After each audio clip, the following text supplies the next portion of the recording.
অসম সাহিত্য সভাৰ কেন্দ্ৰীয় কাৰ্যালয়ৰ মুকলি মঞ্চত অনুষ্ঠিত হয় বিশেষ সম্বৰ্ধনা অনুষ্ঠান। অসম সাহিত্য সভাৰ নৱনিৰ্বাচিত সভাপতি ডক্টৰ বসন্ত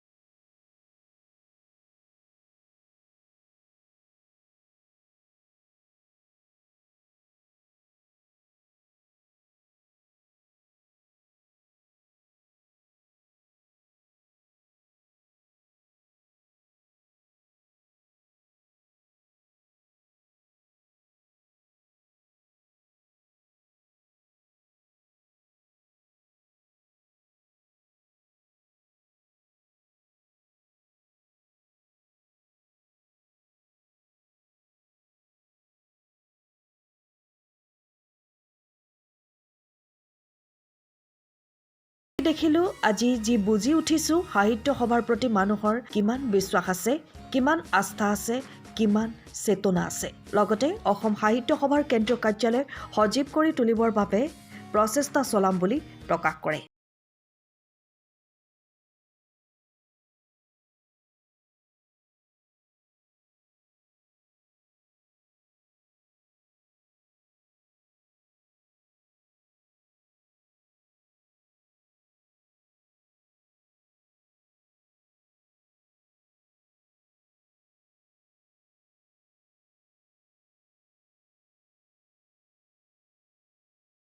মোৰ আচলতে আজি যিটো পৰিৱেশ ইয়াত দেখিলোঁ, ই এক অভূতপূৰ্ব পৰিৱেশ।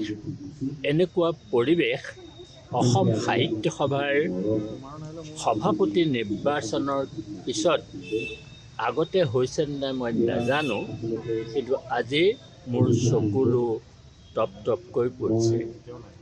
ৰাইজৰ এই যিটো স্নেহ বা শ্ৰদ্ধা, এইটো মোৰ কাৰণে নহয়, অসমৰ ৰাইজে দিয়া এই চকীখনৰ কাৰণে।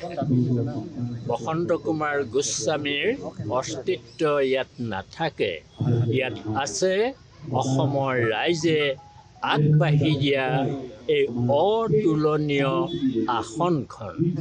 কেৱল এই পাত্ৰ হৈ সেই আসনখনত বহি অসমৰ ৰাইজৰ অসম সাহিত্য সভাৰ প্ৰতি থকা অনাকাংক্ষিত যিটো সন্দেহ, অসমৰ ৰাইজে অসম সাহিত্য সভাৰ ভৱিষ্যতৰ কথা ভাবি যিখিনি সন্দেহ প্ৰকাশ কৰিছিল, সেই সন্দেহসমূহ নিৰ্মূল কৰাই হ'ব আমাৰ এক অন্যতম লক্ষ্য।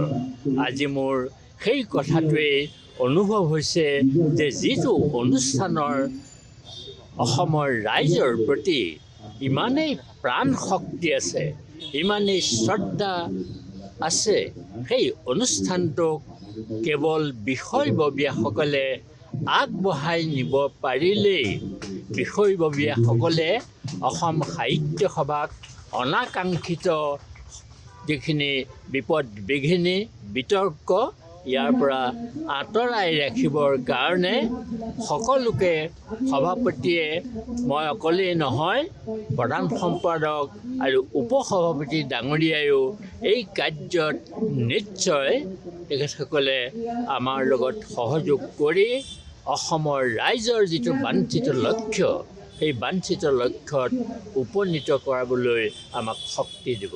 আৰু এটা কথা আছে যে আজি যিটো হেণ্ডলটো পৰিৱেশ ইয়াত দেখা গ'ল, বহু দিনৰ মূৰত দেখিছোঁ ছাৰ, এই প্ৰাণ পাবনে নাই? চন্দ্ৰকান্ত সন্দিকৈ ভাবনে প্ৰাণ পাব নাই?